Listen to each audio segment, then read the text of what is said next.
Assalamualaikum warahmatullahi wabarakatuh.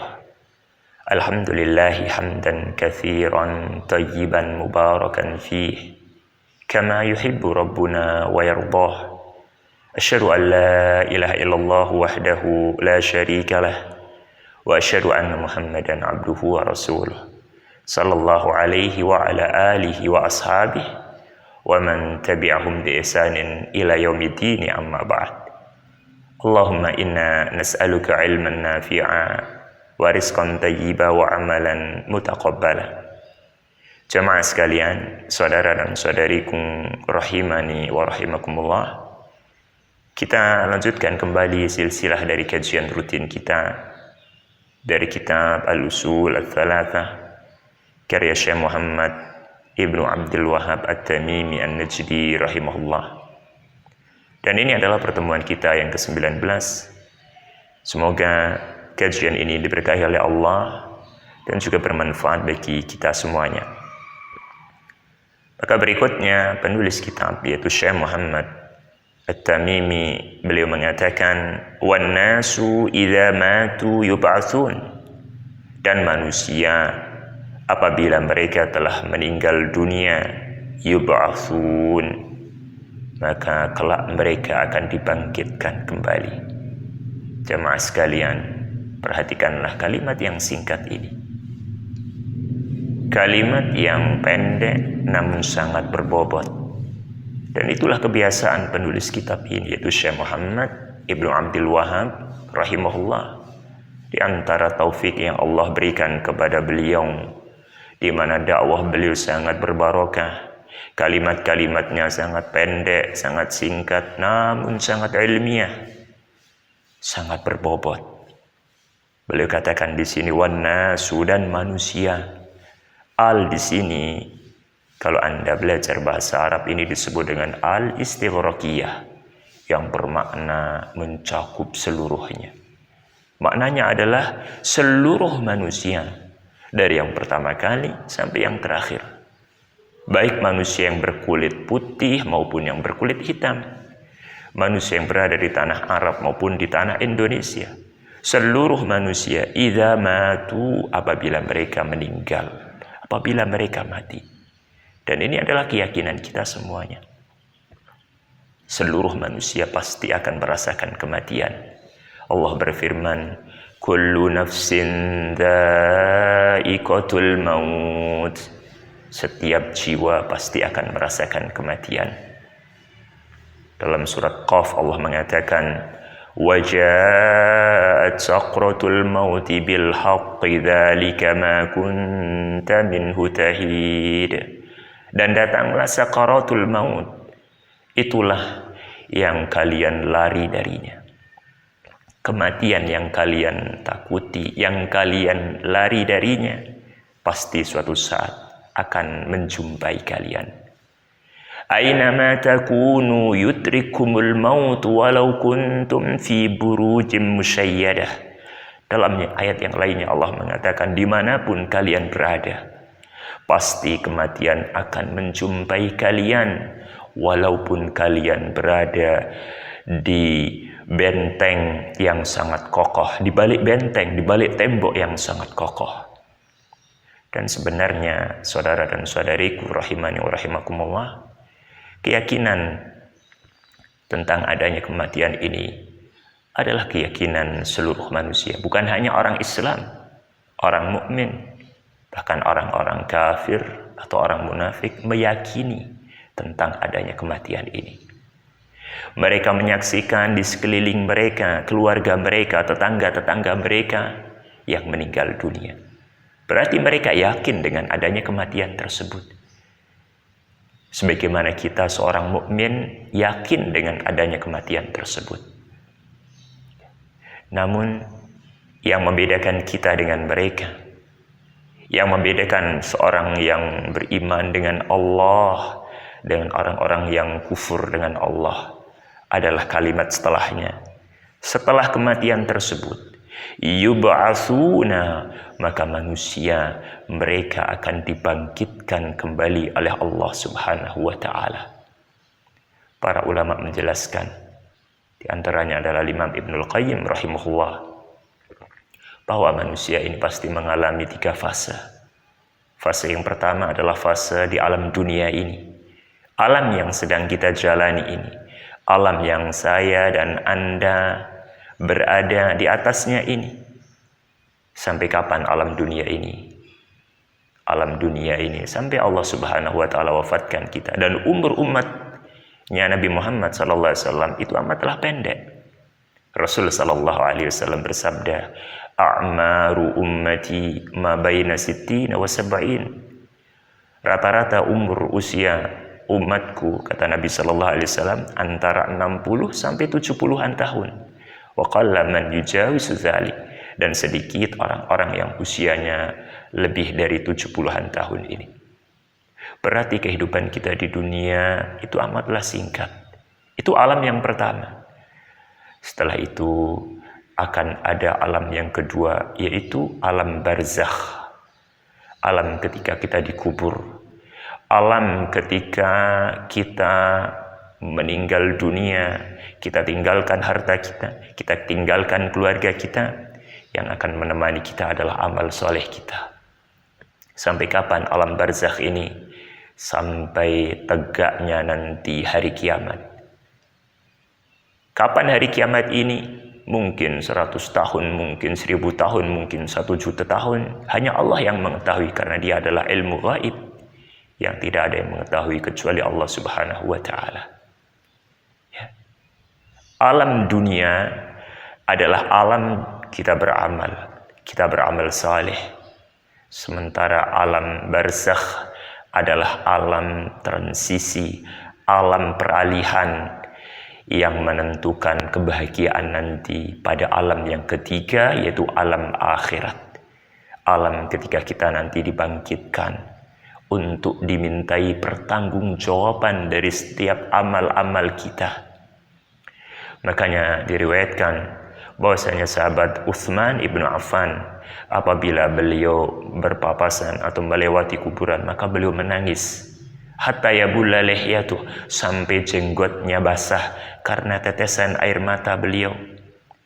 Ketika sebagian muridnya melihat, maka muridnya bertanya, "Kenapa wahai Utsman, apabila engkau melihat pemandangan kuburan, Anda selalu menangis lebih dibandingkan Anda ketika membaca ayat-ayat tentang neraka, ayat-ayat tentang akhirat?" Maka kata Utsman ibn Affan, "Sesungguhnya aku mendengar Nabi sallallahu alaihi wasallam bersabda, inna hadhil qubur awwalu manazilil akhirah." Sesungguhnya kuburan ini adalah awal kali seorang menuju kehidupan akhirat. Masa transisi, masa peralihan, dia akan sampai kepada alam yang ketiga, alam akhirat. Fa inna jafama ba'dahu aisar minhu. Kalau di alam barzakh, di alam kubur dia selamat, maka pada alam yang ketiga itu akan lebih mudah, dia akan lebih selamat. Wa illam yanju fama ba'dahu a'saru minhu. Dan apabila dia gagal, apabila dia tidak selamat di alam barzakhnya ini, maka nanti pada alam yang ketiga, pada alam akhirat, dia akan lebih sulit lagi. Lebih dia tidak akan selamat lagi. Ya. Jadi ini yang membedakan jamaah sekalian, saudara dan saudariku rahimani wa rahimakumullah, seorang mukmin dengan orang-orang kafir. Kita yakin, kita semua yakin kematian itu pasti ada. Mati karena penyakit, mati karena dibunuh, mati karena kecelakaan, dan seterusnya. Tapi yang membedakan antara kita dengan mereka adalah adanya pertanggungjawaban, bahwa kita nanti akan dibangkitkan kembali, bahwa nanti ada surga bagi orang-orang yang melaksanakan amal-amal saleh, dan di sana juga ada neraka bagi orang-orang yang kufur, orang-orang yang hari-harinya tersibukkan dengan amal-amal kemaksiatan kepada Allah Subhanahu wa taala. Oleh karena itu, masalah ini adalah bagian dari iman kepada hari akhirat, kepada hari akhir. Salah satu dari rukun iman, dan dia adalah rukun iman yang kelima, adalah al-imanu bil yaumil akhir, iman dengan hari kiamat. Dan karena pentingnya masalah iman dengan hari kiamat ini, Allah sering gandengkan iman kepada Allah yang merupakan iman yang pertama. Allah sering gandengkan dengan iman kepada hari kiamat. Ya. Dalam surat Al-Ahzab Allah Subhanahu wa taala berfirman, "Laqad kana lakum fi Rasulillahi uswatun hasanah liman kana yarjullaha wal yaumal akhir." Bagi orang yang mengharapkan perjumpaan dengan Allah dan bagi orang yang menginginkan hari akhir, Allah gandengkan Allah, keimanan dengan Allah dan keimanan dengan hari akhir, hari kiamat. Ya.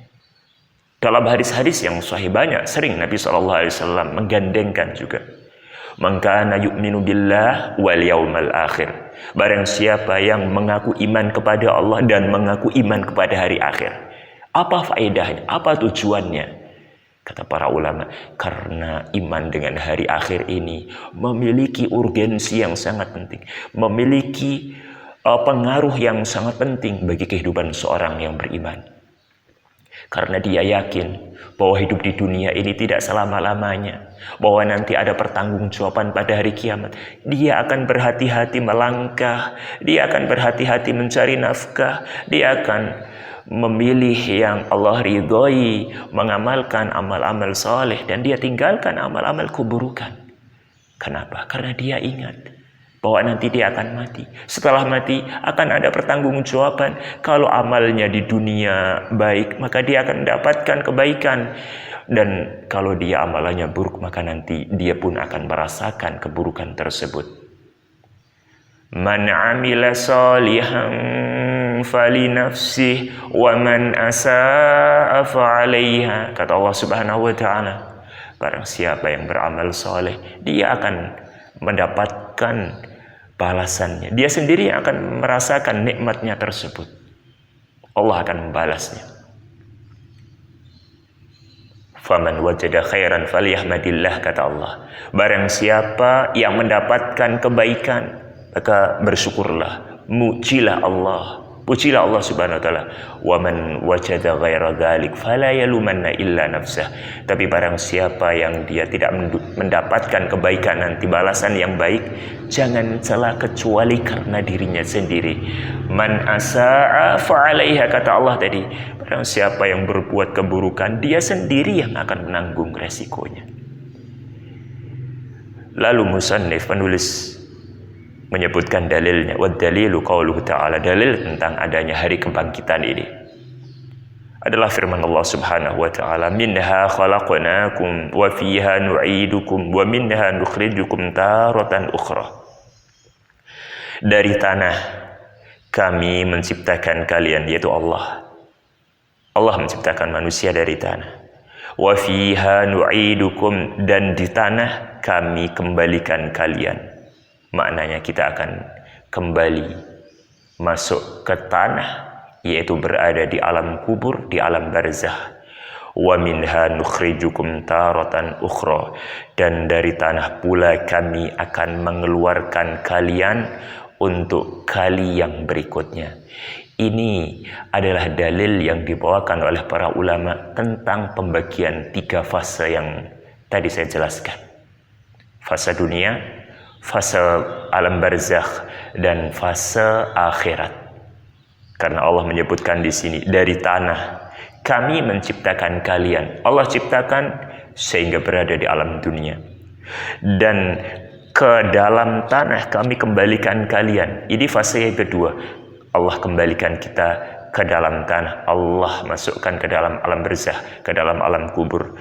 Kemudian fase yang ketiga, wa minha nukhrijukum taratan ukhra, dan kami akan keluarkan kalian, akan bangkitkan kalian dari tanah pula.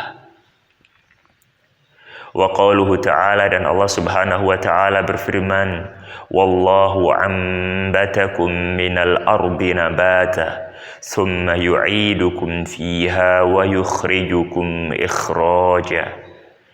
Dan Allah yang akan menumbuhkan kalian dari bumi, dari tanah, kemudian Allah Subhanahu wa ta'ala akan mengembalikan kalian ke dalam tanah, wa yukhrijukum ikhraja, dan Allah juga akan mengeluarkan kalian yaitu dari tanah tersebut. Di dalil yang kedua tentang pembagian 3 fase tersebut. Kemudian berikutnya musannif melanjutkan dengan mengatakan wa ba'dal ba'thi muhasabuna wa madziyuna bi a'malihim. Ini poin yang sangat penting jamaah sekalian. Apa yang terjadi setelah kita dibangkitkan? Setelah Allah Subhanahu wa taala bangkitkan di alam mahsyar pada hari kiamat. Musannif mengatakan setelah manusia dibangkitkan, setelah tegaknya hari kiamat, lalu manusia dibangkitkan kembali, akan ada peristiwa-peristiwa yang menakutkan, peristiwa yang sangat dahsyat yang wajib bagi seorang mukmin untuk mengimani peristiwa-peristiwa tersebut. Di antaranya musannif menyebutkan muhasabuna, peristiwa hisab, peristiwa perhitungan amal soleh dan amal-amal keburukan. Seluruh manusia akan dihisab oleh Allah Subhanahu wa taala, amal-amal kebajikannya dan amal-amal keburukannya. Fasaufa yuhasabu hisaban yasir. Adapun orang-orang yang beriman, maka hisabnya akan mudah. Hisabnya akan dimudahkan oleh Allah Subhanahu wa taala. Sementara orang-orang kafir, orang-orang munafik, maka hisabnya akan disulitkan oleh Allah Subhanahu wa taala.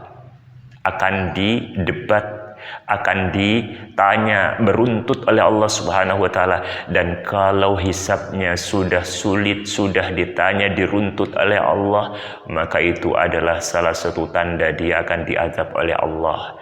Rasul sallallahu alaihi wasallam bersabda, "Man nukisha udzib." Barang siapa yang hisabnya nanti didebat, artinya ditanya, diruntut pertanyaan oleh Allah. Kenapa selama di dunia engkau melakukan ini? Kenapa selama di dunia engkau melakukan ini? Apa uzurmu? Kalau hamba itu sudah didebat oleh Allah, uzib, maka pasti dia akan diazab oleh Allah Subhanahu wa taala. Ya. Adapun orang-orang yang beriman, orang-orang yang bertakwa, maka mudah hisabnya. Allah tampakkan amal-amal kebajikannya, amal-amal buruknya, lalu Allah Subhanahu wa taala akan tutupi keburukan-keburukannya. Allah katakan, qad satartuka fid dunya wa asturukal yaum. Dalam hadis yang sahih, dulu aku sudah menutupi maksiat-maksiatmu, keburukan-keburukanmu. Ini keburukan-keburukan yang pernah engkau lakukan selama di dunia, aku sudah menutupi, yaitu Allah menutupi. Salah satu rahmat dari Allah, Allah tutupi aib-aib kita jemaah sekalian. Yang kita menginginkan agar Allah kelak menutupi aib-aib kita pada hari kiamat. Ketika seluruh rahasia terbongkar, yauma tubalas sarair, pada hari itu rahasia semuanya terbongkar. Kecuali apabila Allah menutupi aib-aib kita. Alangkah malunya jika aib-aib kita ini diketahui oleh keluarga kita, oleh saudara-saudara kita, oleh teman-teman kita. Yang seandainya dosa kita jamaah sekalian, yang seandainya maksiat kita, kesalahan-kesalahan kita ini memiliki aroma, sungguh tidak ada seorang pun yang mau duduk di hadapan saya, di hadapan Anda. Karena busuknya kita ini, karena banyaknya maksiat-maksiat yang kita lakukan, maksiat hati, maksiat mata, maksiat lisan, maksiat telinga, dan maksiat-maksiat yang lainnya. Tapi Allah menutupi aib-aib kita. Karena rahmat Allah, karena kasih sayang Allah kepada kita. Kemudian kita memohon kepada Allah, semoga nanti pada hari kiamat Allah tutupi aib-aib kita. Allah tidak bongkar, Allah tidak perlihatkan kepada khayalat, kepada keluarga kita, kepada orang-orang yang kenal kepada kita, bahwa fulan selama di dunia kelihatannya saleh, kelihatannya seorang ustaz, kelihatannya seorang yang bertakwa, ternyata memiliki aib-aib yang banyak. Kita ingin aib kita ditutup di dunia dan di akhirat oleh Allah Subhanahu wa taala. Orang-orang yang beriman hisabnya akan dimudahkan. Mudah-mudahan Allah Subhanahu wa taala memudahkan hisab-hisab kita semuanya. Wa madziyuna bi a'malihim, dan mereka akan dibalas sesuai dengan amal-amal yang mereka lakukan selama di dunia. Selain hisab, di antara peristiwa yang akan terjadi nanti pada hari kiamat adalah peristiwa mizan, ditimbang. Ditimbang ini kata para ulama ada 3. Ditimbang amal-amalnya.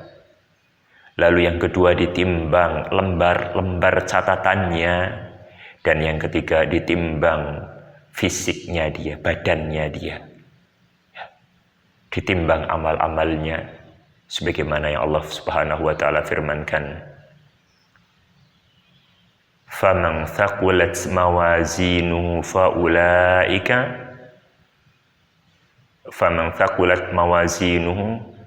barang siapa yang timbangannya itu berat, artinya amal-amal solehnya itu banyak,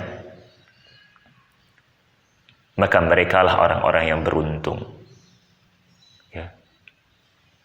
Fa amma man thaqulat mawazinuhu faulaika humul muflihun. Wa man khaffat mawazinu faulaika alladzina khasiru anfusahum fi jahannam khalidun. Allah Subhanahu wa taala berfirman, adapun orang-orang yang timbangannya itu banyak kebaikan-kebaikannya, lebih berat daripada keburukan-keburukannya, maka mereka orang-orang yang beruntung. Dan adapun orang-orang yang timbangannya ringan, amal solehnya sedikit dan banyak amal-amal keburukannya, mereka orang-orang yang telah merugi dan mereka akan masuk ke dalam neraka Jahannam. Na'udzubillah min dzalik. Akan ditimbang jamaah sekalian. Ya. Zikir kita akan ditimbang oleh Allah Subhanahu wa taala. Dalam hadis riwayat Imam Bukhari, dan ini adalah hadis yang terakhir hadis yang terakhir dalam Sahih Bukhari, Rasulullah SAW mengatakan, kalimatani habibatani 'alar rahman thaqilatani fil mizan. Ada 2 kalimat yang dicintai oleh Allah, mudah di lisan dan memberatkan di dalam timbangan. 2 kalimat tersebut adalah subhanallahi wa bihamdih, subhanallahil azim. Kalimat yang ringan, 2 kata yang ringan sekali kita mengucapkannya, tapi 2 kata ini sangat memberatkan timbangan nanti. Di antara peristiwa yang akan terjadi pada hari kiamat pula adalah peristiwa melewati sirat, melewati jembatan. Yang kata sahabat Abu Sa'id Al-Khudri, jembatan yang dibentangkan di atas neraka Jahannam ini lebih kecil daripada rambut dan lebih tajam daripada pedang. Dan pasti kita akan melewati jembatan tersebut.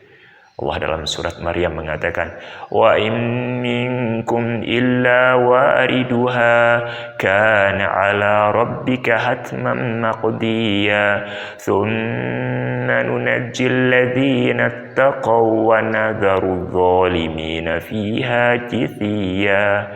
Allah katakan dalam surat Maryam, wa in minkum illa wariduha, dan tidaklah ada di antara kalian kecuali akan melewati jembatan ini. Kana ala rabbika hatman maqdiya, itu adalah keputusan dari Allah yang tidak akan mungkin diganti, yang tidak mungkin dirubah.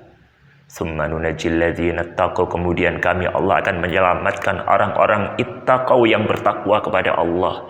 Orang yang bertakwa ketika melewati jembatan, apabila imannya spesial, imannya kuat, maka dia akan melewati secepat kilat, secepat kediban mata.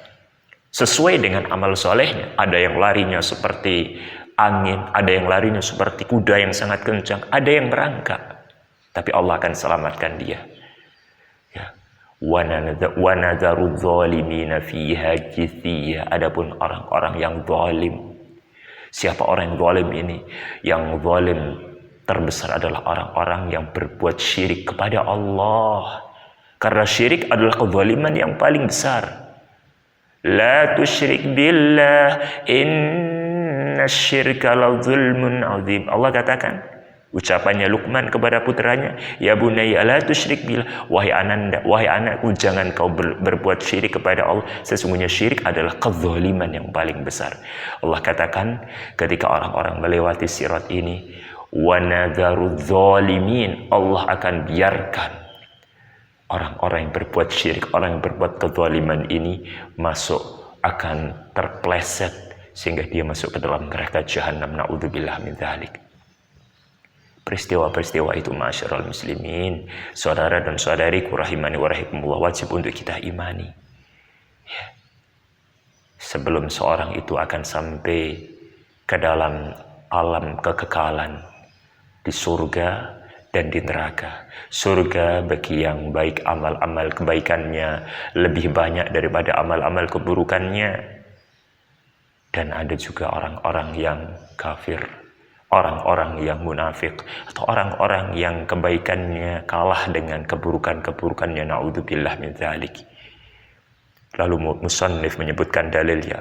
Wa dalilu qaulu ta'ala, dalilnya adalah firman Allah Subhanahu wa ta'ala, walillahi ma fis samawati wa ma fil ard, dan milik Allah apa-apa yang ada di langit dan apa-apa yang ada di bumi. Liyajziyalladzina asa'u bima amilu, agar Allah membalas orang-orang yang buruk amal-amalnya. Wajziyalladzina ahsanu bil husna, dan Allah akan memberikan balasan bagi orang-orang yang baik dengan husna. Apa itu husna? Husna adalah surga. Husna adalah kebaikan surga. Dan orang-orang yang masuk ke dalam surga, mereka akan ditambah kebaikannya, ditambah kenikmatannya dengan melihat wajah Allah. Itulah yang disebut dengan ayat husna wa ziyadah, surga dan tambahannya. Maknanya adalah melihat wajah Allah, dan itu adalah kenikmatan terbesar bagi seorang yang masuk ke dalam surga Allah. Kemudian musannif mengatakan, wa man kadzdzaba bil ba'tsi kafar, barang siapa yang mendustakan hari kebangkitan dan peristiwa-peristiwa setelahnya, kafar, maka dia kafir. Kenapa kafir? Karena berarti dia tidak mengimani rukun iman yang kelima. Orang dikatakan beriman apabila dia mengimani Allah, mengimani malaikat-malaikatnya, mengimani kitab-kitabnya, mengimani rasul-rasulnya, mengimani yang kelima, hari akhir. Kalau dia tidak mengimaninya, dia mengingkari, dia mendustakan, berarti dia bukan orang yang beriman. Secara umum berarti dia telah kafir, keluar dari agama Islam. Maka beliau menyatakan, barang siapa yang mendustakan hari berbangkit, maka dia adalah kafir. Apa dalilnya? Wa dalilu qauluhu ta'ala, za'amal ladzina kafaru alla yub'atsu. Allahu akbar. Allah sendiri yang telah menyampaikan. Za'amal ladzina kafaru, orang-orang kafir mereka menyangka. Za'ama menyangka, menganggap, alla yub'atsu, mereka tidak akan dibangkitkan. Mereka menganggap, mereka merasa hidup itu ya di dunia, setelah mati sudah, tidak ada lagi kebangkitan, tidak ada lagi pembalasan.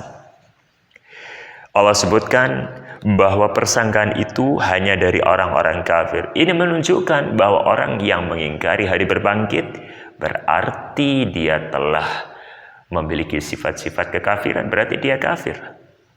Lalu Allah bantah, qul bala wa rabbi, katakanlah wahai Muhammad, bahkan tidak, sekali-kali tidak, demi Rabbku, demi Allah, latub'atsunna, sungguh kalian akan dibangkitkan, tsumma latunabba'unna bima 'amiltum, dan sungguh akan ditampakkan kepada kalian amal-amal kalian selama di dunia, wa dzalika 'alallahi yasir, dan itu amat mudah bagi Allah Subhanahu wa taala.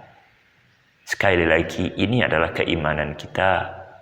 Ini adalah keyakinan bagi seorang muslim, seorang mukminah, seorang mukmin, seorang mukminah.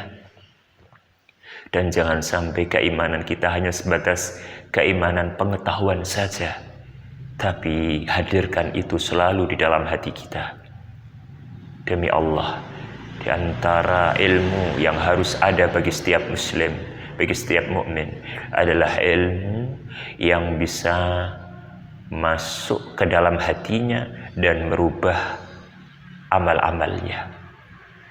Ketika dia percaya, dia tahu bahwa setelah mati akan dibangkitkan, pengetahuan tersebut akan masuk ke dalam hatinya, ke dalam sanubarinya. Berarti saya tidak boleh melakukan keburukan-keburukan karena akan ada pertanggungjawaban, kan begitu? Ilmunya bukan hanya pengetahuan, bukan hanya wawasan, tapi merasuk, menghayati di dalam hatinya. Setelah ia hayati, dia renungi bahwa akan ada pertanggungjawaban apa yang terjadi. Dia akan berhati-hati. Itu konsekuensinya kan. Ilmu, pengetahuan, membuahkan keyakinan yang dia resapi dalam sanubarinya. Yang ketiga membuahkan amal soleh, membuahkan kehati-hatian, membuahkan sifat muraqabah, selalu diawasi oleh Allah Subhanahu wa Ta'ala. Jamaah sekalian, saudara dan saudariku rahimani wa rahimakumullah, barangkali ini yang bisa kita sampaikan pada kesempatan pagi hari yang berbahagia ini. Semoga Allah Subhanahu wa Ta'ala berikan keistiqomahan kita di atas jalan sunnah ini, dan Allah wafatkan kita di atas Islam, di atas sunnah, dan di atas ilmu yang mulia ini. Wassallallahu wasallam ala nabiyina Muhammad wa akhiru da'wana alhamdulillahi rabbil alamin. Wassalamualaikum warahmatullahi wabarakatuh.